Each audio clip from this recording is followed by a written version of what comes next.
Bismillahirrahmanirrahim. Alhamdulillah wassalatu wassalamu ala Rasulillah wa ala alihi wa ashabihi wa man tabi'a huda. Amma ba'd. Ayyuhal ahibbah, pada kesempatan kali ini kita akan bahas bersama tentang macam-macam najis, ya. Anwa'un najasat, macam-macam najis. Sebelumnya telah kita bahas bahwa kita diperintahkan untuk melakukan toharoh atau bersuci. Innallaha yuhibbut tawwabina wa yuhibbul mutatahhirin. Sesungguhnya Allah mencintai orang-orang yang banyak bertaubat dan orang-orang yang mensucikan diri. Mensucikan diri dari najis, demikian pula mensucikan diri dari hadas. Kalau orang hendak mensucikan diri dari najis, lalu apa saja yang tergolong najis? Dengan kata lain, apa saja macam-macam najis yang dengan mengetahui macam-macam itu, maka kita bisa dan kita memiliki kesadaran tentunya untuk membersihkan diri kita, badan kita, membersihkan tempat di mana kita berada, maupun membersihkan pakaian yang kita kenakan dari najis tersebut. Jadi bagaimana orang akan membersihkan diri dari sesuatu yang najis itu kalau ia tidak tahu bahwa sesuatu itu najis? Ya, maka mengetahui tentang najis itu penting agar kita membersihkan diri, mensucikan diri daripadanya. Jadi fokus kita sekarang adalah tentang macam-macam najis. Nanti berikutnya kita akan bahas pula tentang lalu bagaimana cara mensucikan badan kita, pakaian kita, dan tempat di mana kita sedang berada dari najis. Nah, kita akan baca dari kitab Fiqhus Sunnah yang disusun oleh Syekh Sayyid Sabiq rahimahullah. Ketika Sayyid Sabiq menjelaskan tentang pengertian najis, beliau katakan, an-najasatu hiyal qadarah. Najis itu adalah kotoran. Jadi sesuatu yang kotor itu disebut najis. Akan tetapi najis secara syar'i, dalam istilah syar'i, adalah allati yajibu 'alal muslimi ay yatanazzaha anha. Jadi kotoran yang seorang muslim wajib untuk membersihkan diri daripadanya. Wa yaghsilu ma asabahu minha, dan membasuh atau mencuci apa yang ditimpa oleh kotoran itu. Ya. Jadi seseorang berusaha untuk menghindari kotoran tersebut. Kalau terkena, maka ia diperintahkan untuk membasuh atau mencuci, membersihkan diri daripadanya. Ini pengertian secara sederhana, secara simpel tentang apa itu najis.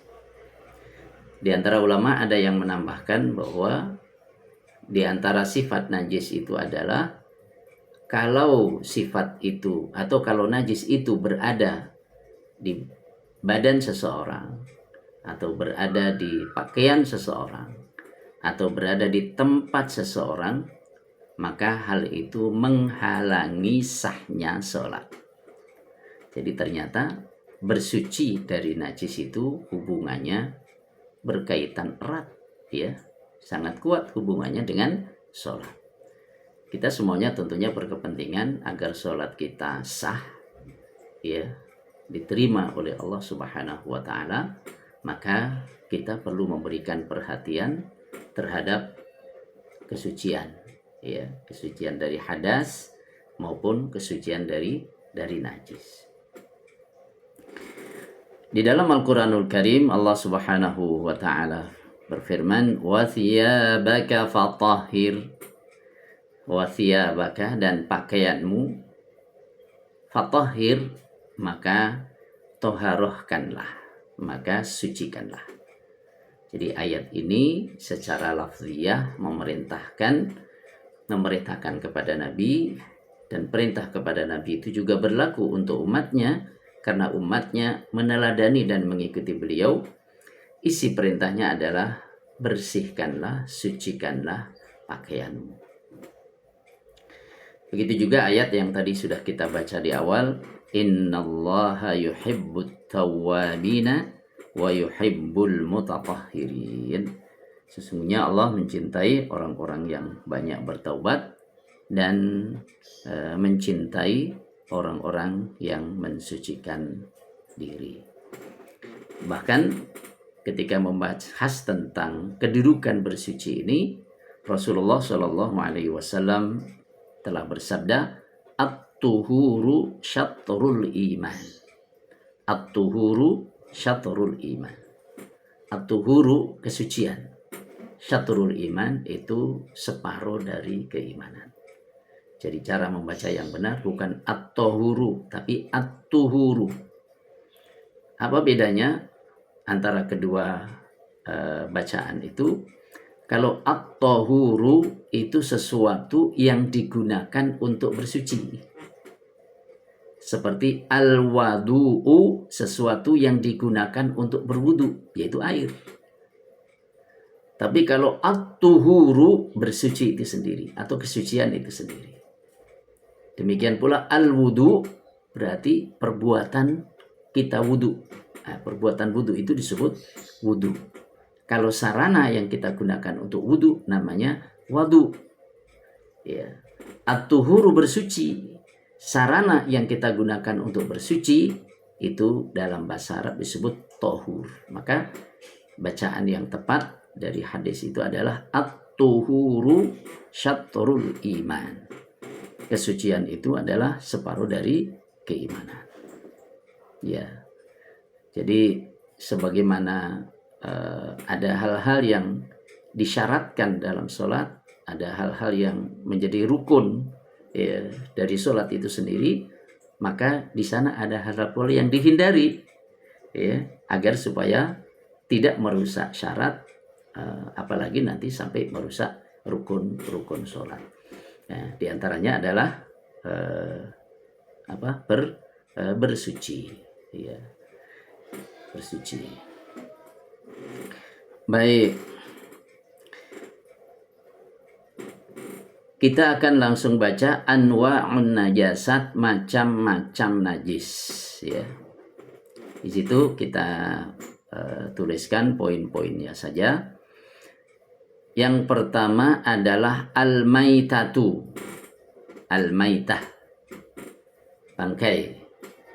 Ya, bangkai. Apa itu bangkai? Kalau disebut kata bangkai, biasanya asosiasi dalam pikiran kita sesuatu yang busuk, ya, sudah bau. Padahal bangkai tidak mesti sudah bau, nggak mesti. Apa yang disebut bangkai? Jadi bangkai itu adalah ma mata hatfa'an fihi ai min ghairi tadkiyah. Jadi binatang yang mati dengan sendirinya, ya, atau binatang yang mati tanpa melalui proses penyembelihan yang syar'i. Jadi kalau ada hewan yang mati tanpa disembelih secara syar'i, maka itu disebut bangkai. Walaupun baru mati saat itu. Umpamanya ada orang gura ayam, ya ngusir ayam masuk rumah, kemudian kemudian refleks pintu ditutup. Ternyata ketika pintu ditutup mengenai leher ayam, akhirnya kelepek-kelepek ayam mati. Ya. Kalau dipegang ayamnya itu masih hangat karena baru mati. Ya. Apakah disebut bangkai? Ya, itu sudah disebut bangkai walaupun belum busuk. Bangkai itu hukumnya najis. Itu. Kemudian disamakan pula hukumnya dengan bangkai adalah ma quti'a minal hayyi. Jadi ada bagian dari anggota hewan yang terpotong dari hewan yang masih hidup. Umpama kambing itu kan kalau disembelih secara syar'i halal. Lah ini entah kenapa ya kambing ini kemudian entah terpotong apa, ini terpotong kakinya. Kambingnya masih hidup tapi kakinya satu terpotong. Pertanyaannya, kaki satu yang terpotong ini seperti apa hukumnya? Halal apa haram? Najis apa suci? Gitu. Jawabannya adalah haram dan hukumnya najis. Kenapa? Haram karena bangkai. Iya. Dan bangkai itu juga najis. Dan setiap yang najis mesti haram. Gitu. Dan ia tidak disembelih secara syar'i. Walaupun asalnya adalah dari binatang yang halal. Iya. Jadi binatang yang masih hidup, kemudian atau buntut sapi itu ya, buntutnya dipotong, kemudian dibuat sop buntut. Gimana hukumnya? Haram. Karena itu termasuk bangkai, maitah. Dan bahkan hukumnya adalah najis. Khair. Dalam hadis yang diriwayatkan oleh Imam Abu Dawud dan Imam Tirmidzi, Imam Tirmidzi menyatakan hadis ini hasan. Rasulullah Shallallahu Alaihi Wasallam bersabda, "Ma quti'a minal bahimati wa hiya hayyatun fahuwa maitah." Apa yang terpotong dari hewan, ya, sedangkan hewan itu masih hidup, maka apa yang terpotong dari hewan tersebut hukumnya adalah sebagai bangkai. Karena hukumnya sebagai bangkai, maka ia najis. Ini yang pertama. Apakah ada pengecualian? Ada. Dikecualikan dari hukum ini sama-sama bangkai, tapi ada yang tidak najis, bahkan halal, ya, yaitu yang pertama as-samak. Apa as-samak? Ikan, wal jarad dan belalang. Jadi ikan dan belalang itu walaupun ia mati, hukumnya suci dan bahkan hukumnya pun halal. Rasulullah Shallallahu Alaihi Wasallam bersabda, "Ukhilla lana maitatani wa damani." Dihalalkan untuk kita dua bangkai dan dua darah. Ammal maitatani fal hut wal jarad. Adapun dua bangkai, maksudnya dua bangkai yang hukumnya halal itu adalah al-hutu ikan wal jaradu dan belalang. Ini. Wa ammad damani, adapun dua darah, yang dua darah ini juga halal, otomatis tidak najis, sebab kalau najis haram. Ya, adalah fal kabidu wattihalu, maka hati dan limpa. Jadi hati sapi, hati kambing, limpa sapi, limpa kambing, hukumnya apa? Halal, suci pula. Gitu. Ini pengecualian. Demikian pula dikecualikan binatang yang atau jenis hewan yang la dama lahu sailun, yang tidak ada darah yang mengalir. ada serangga, ya, tidak mengalir darahnya. Contoh apa?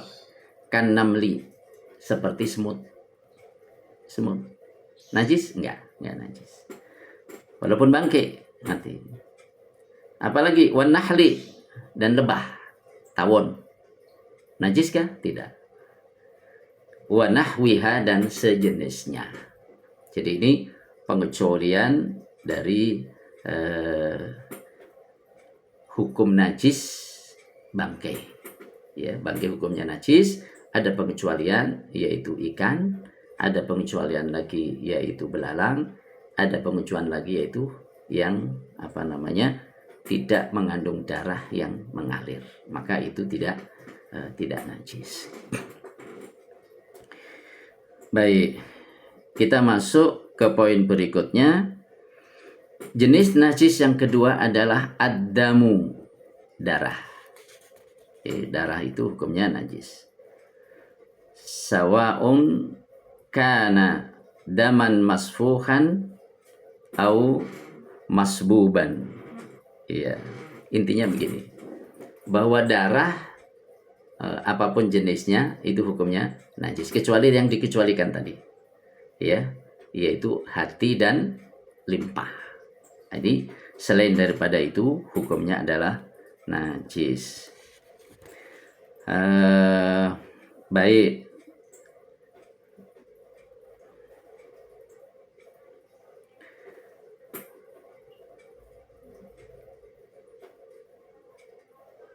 Kita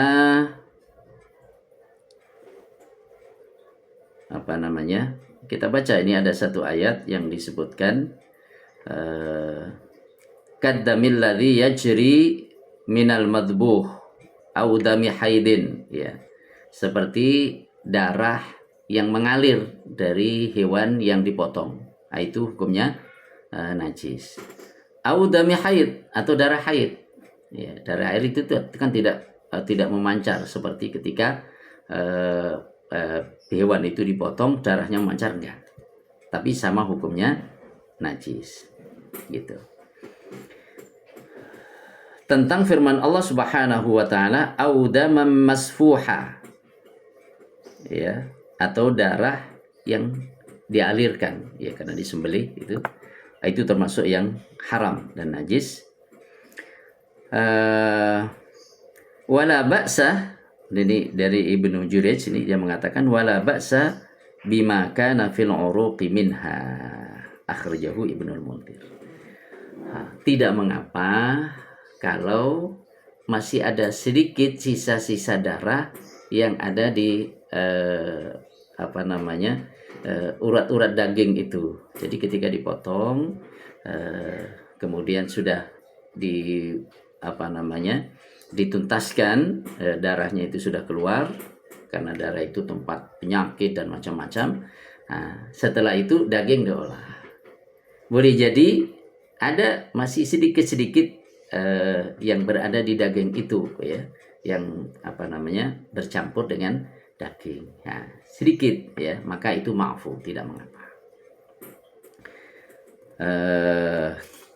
Ini didasarkan pada riwayat dari Aisyah radhiyallahu anha qalat, ia berkata, kunna na'kulul lahma waddamu khututun 'alal qidri.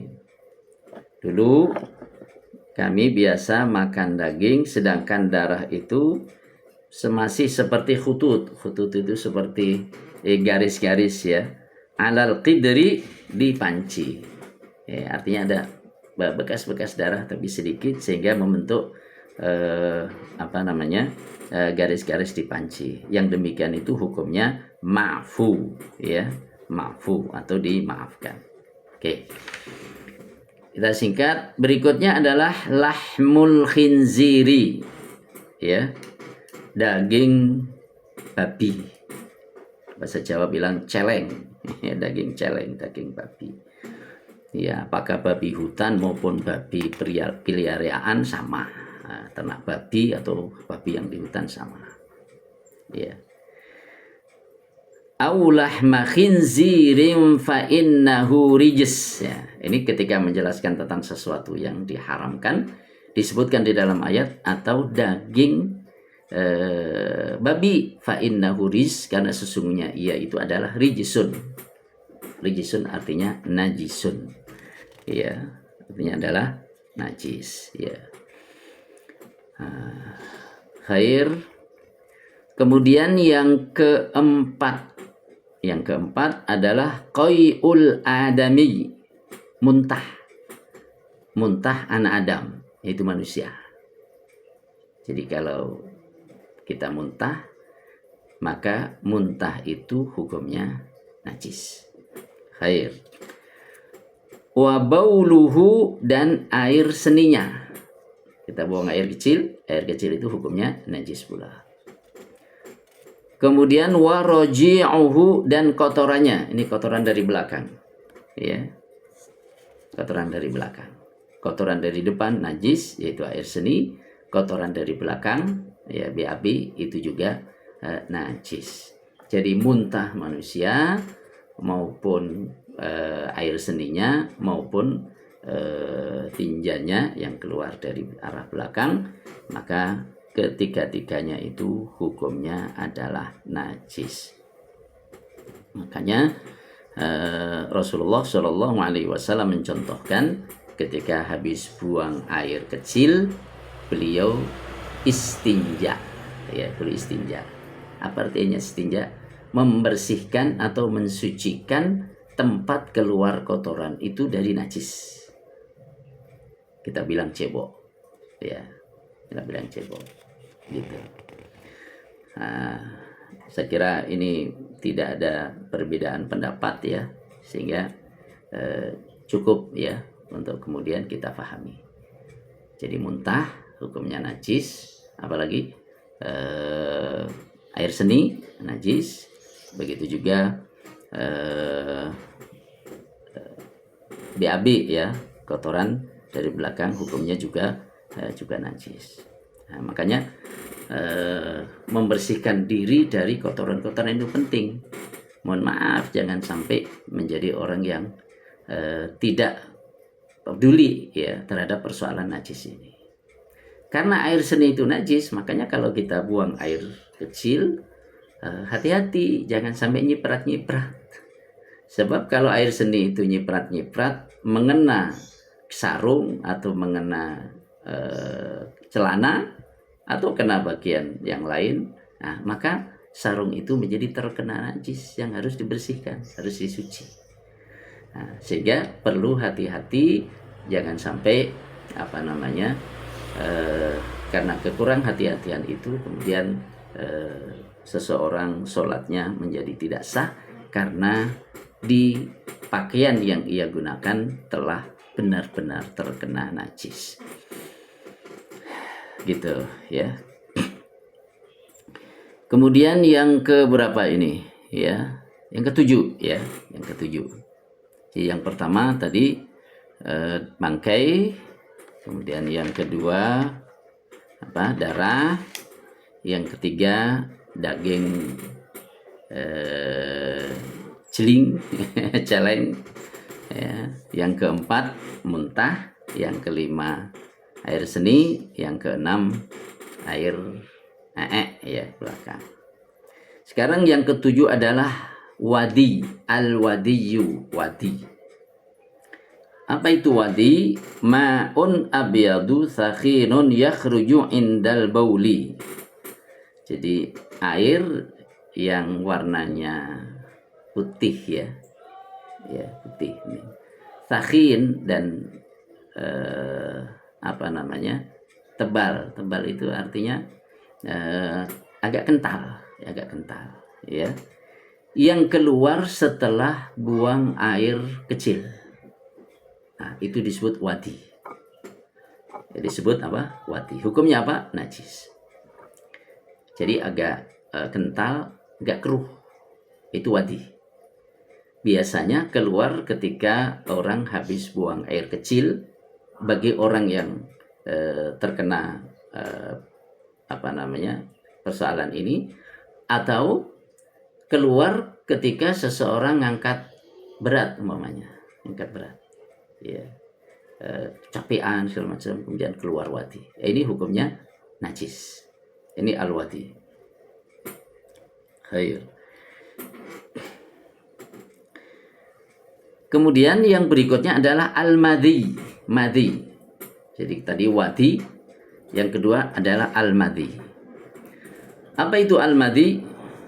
Ma'un abyadu lazijun yakhruju inda tafkiri fil jima' aw indal mula'abah wa qad la yash'urul insanu bi khurujihi wa yakunu minar rajuli wal mar'ati illa annahu minal mar'ati akthar. Masyaallah. Jadi madhi itu adalah air yang warnanya putih lengket. Ya, kalau dari sisi ketebalannya lebih tebal wadi. Kalau ini encer, tapi lengket. Ya. Ya. Yang mana madhi ini keluar ketika seseorang berpikir tentang jima. Jima itu hubungan intim, ya, antara suami istri, itu disebut jima. Atau dengan kata lain, ketika ghalayani syahwah, ya, ketika memuncak syahwat seseorang. Jadi ketika seseorang sedang memuncak syahwatnya, boleh jadi itu keluar madhi. Ya.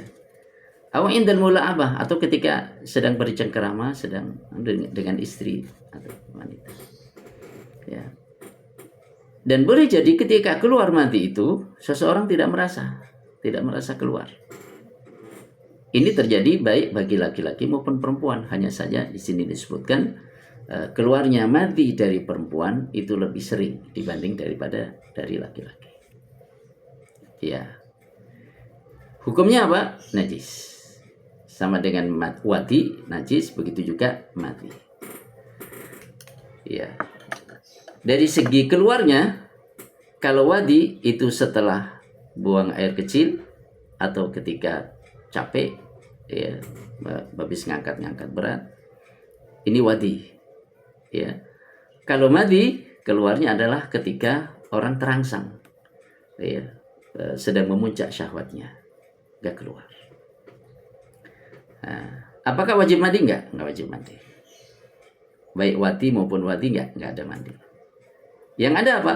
Karena itu najis biasa, maka dibersihkan, dicuci. Nanti kita akan bahas tentang bagaimana cara mensucikan dari najis, bersuci dari najis. Ya, kita sekarang fokus dulu kepada jenis-jenis atau macam-macam najis terlebih dahulu. Ya, ini mantu Nabi, yaitu Ali bin Abi Thalib radhiyallahu an, ia mengatakan bahwa kuntu rajulan madzaan. Saya ini adalah seorang laki-laki yang sering keluar madhi. Ya, sering keluar madhi. Fa amartu rajulan ayas ala nabi. Maka aku nyuruh seseorang untuk tanya sama Nabi sallallahu alaihi wasallam. Limakani ibnatihi, karena kedudukan putrinya. Jadi Ali mau nanya langsung kepada Nabi, malu. Ya, kenapa malu? Karena istrinya Ali adalah putri Nabi. Emang kenapa? Ali kan nanya ini. Memang kenapa? Iya. Kenapa emang? Ali karena sebagai suami dari Fatimah, dan yang ditanyakan adalah tentang sesuatu yang keluar dari kemaluan, maka dia malu. Ya. Ya. Apa jawab Nabi? Tawaddo wa ghsil dzakaraka. Ya, berwudulah, jadi suruh berwudu dia. Maksudnya perintah Nabi kepada orang yang menanyakan tadi, agar supaya Ali apa? Tawaddo, berwudulah, wa ghsil, dan basuhlah, maksudnya cucilah, dzakaraka, kemaluan. Hadis ini sahih, diriwayatkan oleh Imam Bukhari. Begitu juga diriwayatkan oleh lainnya. Ini yang ke-8, madhi. Kemudian berikutnya di situ saya tulis di sebelah kirinya itu ada al-maniyu. Ada tanda tanya, mani. Ya, kalau mani itu najis apa enggak? Mani tidak najis. Memang ada sebagian ulama yang mengatakan bahwa mani itu najis. Akan tetapi yang dikuatkan oleh Sayyid Sabiq dan oleh mayoritas ulama tentunya bahwa wadzahiru annahu tahirun. Pendapat yang lebih clear, lebih jelas, lebih tampak gitu ya, adalah bahwa sesungguhnya mani itu hukumnya suci. Ya, kita kan berasal dari air itu, dari air mani. Kita tidak najis. Nggak najis ini. Asalnya dari apa? Dari mani. Begitu. Akan tetapi walakin yustahabbu ghusluhu idza kana ratban wa farquhu in kana yabisan. Akan tetapi disunnahkan, dianjurkan kalau posisinya masih dalam keadaan basah, mengena pakaian, ya dianjurkan untuk dicuci karena masih basah, dicuci, ya diguyur dengan air, ya kemudian dikucek, diguyur lagi supaya bersih. Kalau sudah kering gimana? Wa farquhu in kana yabisan, dan mengeriknya kalau sudah kering. Ya, kalau sudah kering ada menempel begitu bisa dikerik. Ya, bisa dikerik. Ya. Tayyib.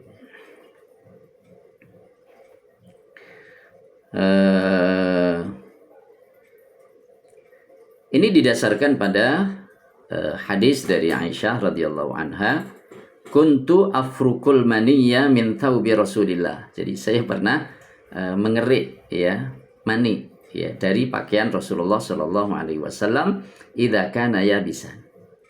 Apabila mani itu sudah kering. Wa aghsiluhu idza kana ratban, dan aku mencucinya kalau ia masih basah. Hadis ini diriwayatkan oleh Ad-Daruqutni wa Abu Uwana dan begitu juga Al-Bazzar. Khair. Jadi makanya di situ tidak saya kasih angka tersendiri. Walaupun kalau di fikih sunnah itu diberi angka ke-8. Di situ saya keluarkan dari angka 8 karena apa? Karena Sayyid Sabiq sendiri mengatakan pendapat yang lebih kuat adalah bahwa ia tidak najis. Dan Rasul juga mengatakan al-mu'min la yanjus, orang mukmin itu tidak najis. Lahir batinnya enggak najis. Maksudnya hatinya bersih dari syirik. Karena syirik itu najis hati. Begitu juga badannya bersih dari najis. Maksudnya badannya itu suci, tidak najis. Ya, non muslim juga badannya suci, tidak najis. Kecuali kalau terkena najis, itu terkena. Nah, kalau dibersihkan kembali suci. Baik, kemudian yang ke-9. Baulu wa rauthu ma la yukalu lahmuhu. Baulu itu air seni, kencing, baul. Wa rauthu, dan kotoran dari belakang. Kalau tadi roji', roji, rauth memiliki makna yang sama. Jadi ini ada pengayaan kosakata. Wa rauthu, dan kotoran ma binatang la yukalu, yang tidak bisa dimakan lahmuhu, dagingnya. Jadi hewan yang dagingnya tidak halal dimakan itu pipisnya dan kotorannya dari belakang hukumnya najis. Ya. Ayam kalau disembelih halal nggak? Halal. Oke. Kambing kalau disembelih secara syar'i halal nggak? Halal. Kucing disembelih halal nggak? Nggak halal. Karena nggak bisa makan dagingnya.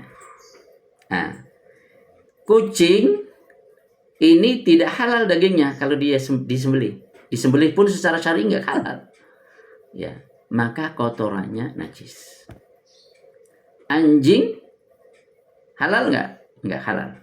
Maka kotorannya najis. Apalagi? Monyet kotorannya najis.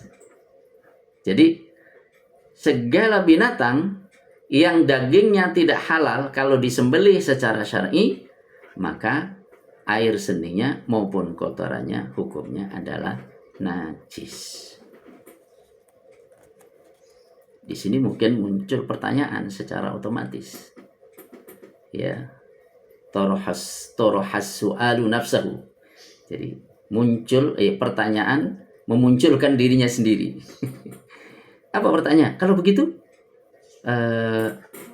air seni atau kotoran dari hewan yang halal dimakan dagingnya apakah tidak najis?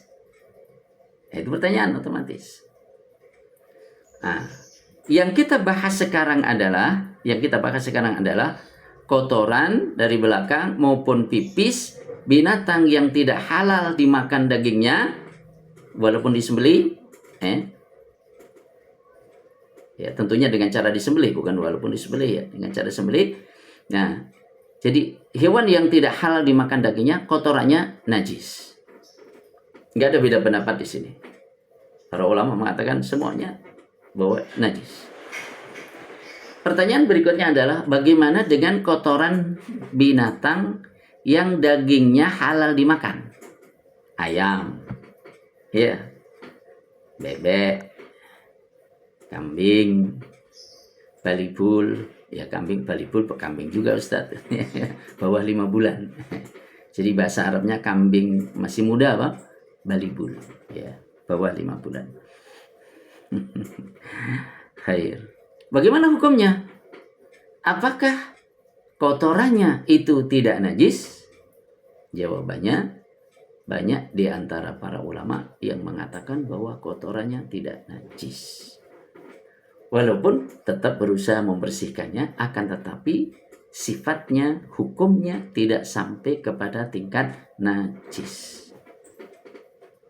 Bahkan dalam mazhab Syafi'iyah, ada di antara ulama Syafi'iyah yang berpendapat itu pula bahwa tidak najis, gitu.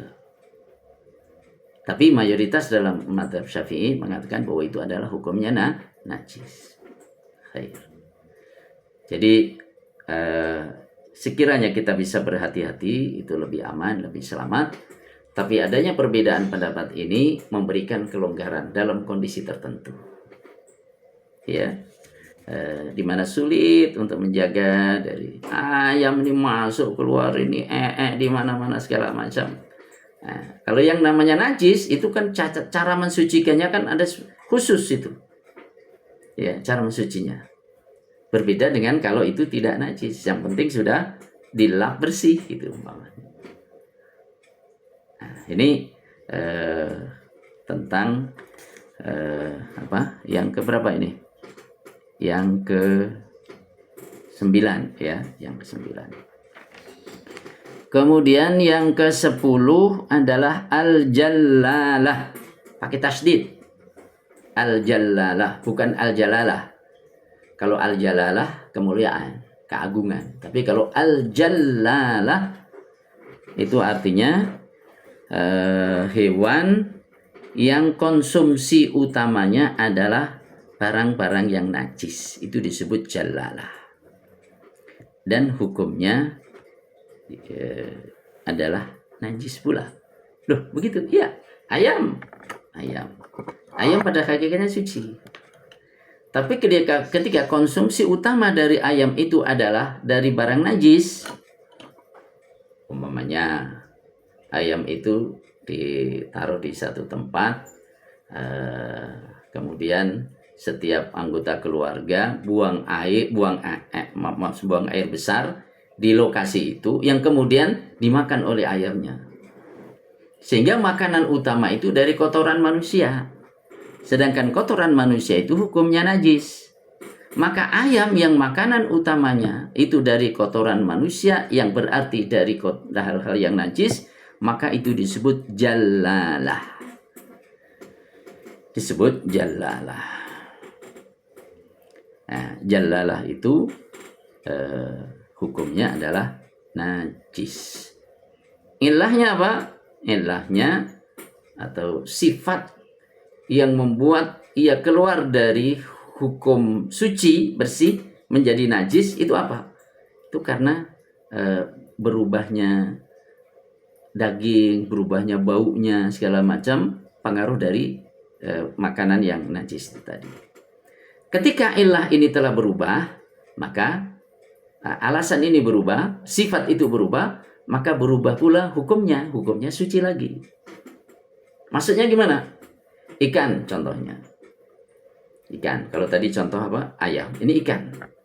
Orang melihara ikan.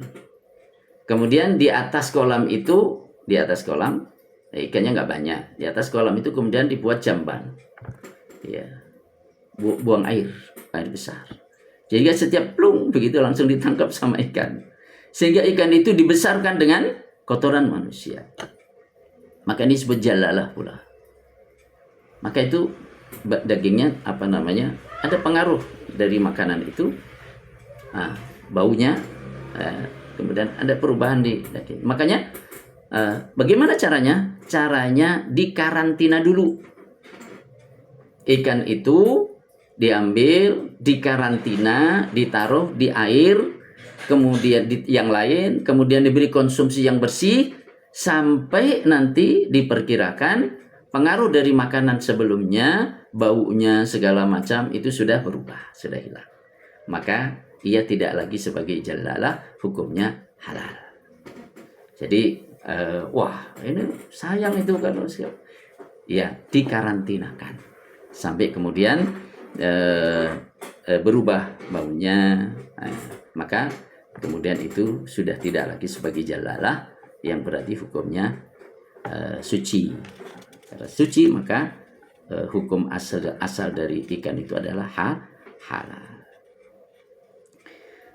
Yang demikian itu karena terdapat larangan yang dikeluarkan oleh Rasul Shallallahu Alaihi Wasallam an rukubil jallalah wa akli lahmiha wa syurbi labaniha. Jadi terdapat larangan dari Rasulullah untuk menaiki binatang jalalah. Umpamanya keledai, bukan kedelai ya, keledai tapi yang dikonsumsi adalah dari kotoran-kotoran yang haram. Maka Rasul melarang jangan naikin itu. Begitu juga Rasul melarang wa akli lahmiha, dagingnya nggak boleh juga dimakan. Begitu juga wa syurbi labaniha, demikian pula susunya tidak boleh diminum. Hadisnya adalah dari Ibnu Abbas radhiyallahu anhu maqala naha Rasulullah sallallahu alaihi wasallam an syurbi labanil jallalah. Ya, Rasulullah sallallahu alaihi wasallam larang dari minum susu hewan jallalah. Hewan jallalah ya. Rawahul khamsah illa Ibnu Majah. Hadis ini diriwayatkan oleh 5 ulama hadis ya, kecuali Ibnu Majah. Ya, ini nanti istilah-istilah khamsah, arba'ah, sitta, rawahus sab'ah, itu nanti di ulumul hadis dibahas secara lebih khusus ya. Wa fi riwayatin, dalam riwayat lain, naha an rukubil jallalah. Rasul melarang dari naik jallalah. Ya, jadi naik juga tidak boleh. Ini hadis riwayat Abu Dawud. Ya.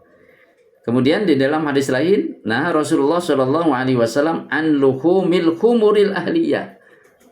Rasul melarang dari mengkonsumsi daging keledai piaraan. Kenapa? Beda-bedaan diharamkan karena banyak mengkonsumsi hal-hal yang sifatnya haram, yang najis-najis, bukan hanya haramnya, yang najis-najis, ya, yang najis-najis. Maka hukumnya haram, hukumnya najis, maaf. Hukumnya najis, karena najis maka hukumnya haram pula. Gitu. Khair. Berikutnya adalah al-khamr. Apa itu khamr? Arak. Ya, arak. Minuman yang memabukkan itu disebut khamr. Kullu muskirin khamrun wa kullu khamrin haram. Setiap yang memabukkan itu disebut khamr, dan setiap khamr itu hukumnya adalah haram. Najisnya khamr ini dipahami dari ayat dalam surat Al-Maidah ya, ayat berapa itu? Innamal khamru wal maisir wal ansabu wal azlamu rijsum min amali syaitan. Innamal khamru, sesungguhnya khamr itu, wal maisiru, dan judi, wal ansabu, ya, wal ansab, berhala-berhala, wal azlam, mengundi nasib, ya, rijsun, itu najis, keempat-empatnya itu najis, min amali syaitan, dari perbuatan syaitan. Nah, berdasarkan ayat ini maka mayoritas ulama kemudian menyimpulkan bahwa khamr itu karena disebut rijis, yang berarti hukumnya adalah najis. Sebagian ulama memahami bahwa najis di sini bukan najis yang bersifat fisik, bersifat hissi, bukan najis yang bersifat materi, tapi najis yang bersifat maknawi, makna. Karena konteksnya di sini dikaitkan, dibersamakan, khamr dibersamakan dengan judi. Judi itu alat judi nggak najis. Yang najis apa? Perilakunya itu, perbuatannya buruk, ya. Wal ansabu, patung, batu, najis nggak najis. Yang najis apa? Orang menyembah batu itu, perilakunya itu yang najis. Wal azlamu, mengguni nasib. Nah, mengguni nasib itu perilaku jahiliyah dulu. Jadi kalau ada apa-apa begitu, kemudian dengan cara tertentu, berangkat atau tidak, jadi apa tidak, itu dengan cara mengundi nasib. Nah, itu min amali syaitan, itu termasuk perilaku syaitan. Nah, jadi disebut amal di sini perilaku. Yang dengan demikian maka najis ini adalah najis yang bersifat perilaku, bersifat makna, nilai, bukan bersifat materi. Kalau materinya nggak najis, yang najis itu adalah orang berperilaku itu. Nah, karena khamr di sini disebut bersamaan dengan perilaku najis lainnya, maka sebagian ulama memahami bahwa yang dimaksud najis di sini adalah najis maknawi. Maka khamr menurut pendapat yang kedua ini adalah tidak najis. Gitu. Walaupun di sini mayoritas ulama, jumhur ulama mengatakan hukumnya adalah najis. Yang terakhir al-kalbu, anjing. Nah, anjing. Nah, ini juga najis. Rasulullah Shallallahu Alaihi Wasallam bersabda, hadisnya sahih riwayat Imam Muslim. Beliau bersabda, tuhuru ina ya hadikum, sucinya bejana. Bejana itu tempat, apakah itu tempat air atau tempat apa? Bejana, ya. Tuhuru ina ya hadikum, sucinya bejana salah seorang di antara kalian. Idza walagha fihil kalbu, ketika anjing menjilatnya, adalah ayyagsilahu sab'a marratin.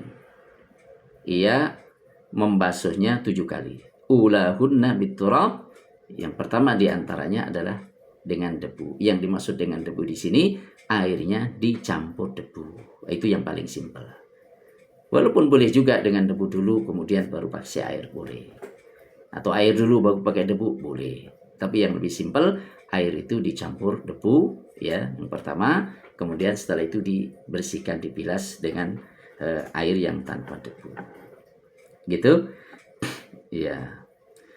Khair, dengan demikian selesai bahasan kita tentang macam-macam najis. Berikutnya nanti akan kita bahas lalu bagaimana cara bersuci dari najis-najis tersebut. Walaupun sebagiannya tadi telah disebutkan, ya, sebagian disebutkan seperti bersuci dari apa? Dari najis anjing. Barakallahu fikum, semoga bermanfaat. Sampai jumpa untuk pertemuan pada pertemuan berikutnya, insyaallah. Semoga Allah memberikan manfaat pada setiap ilmu yang Allah tambahkan kepada kita, dan ciri ilmu itu manfaat adalah membuahkan amal, ya, membuahkan amal. Ilmu itu kemudian menjadi pemandu seseorang untuk melakukan amal saleh. Dan di antara ciri lainnya adalah ilmu itu kemudian disampaikan pula pada yang lain. Masya Allah. Itu nanti tidak terputus itu amal. Mungkin kita meninggal dunia, tapi orang yang menerima penyampaian dari kita masih mengamalkannya, Masya Allah, kita bisa mendapatkan bagian dari kebaikan yang ia lakukan tanpa mengurangi pahala kebaikannya sedikit pun. Barakallahu fikum jami'an. Assalamualaikum warahmatullahi wabarakatuh.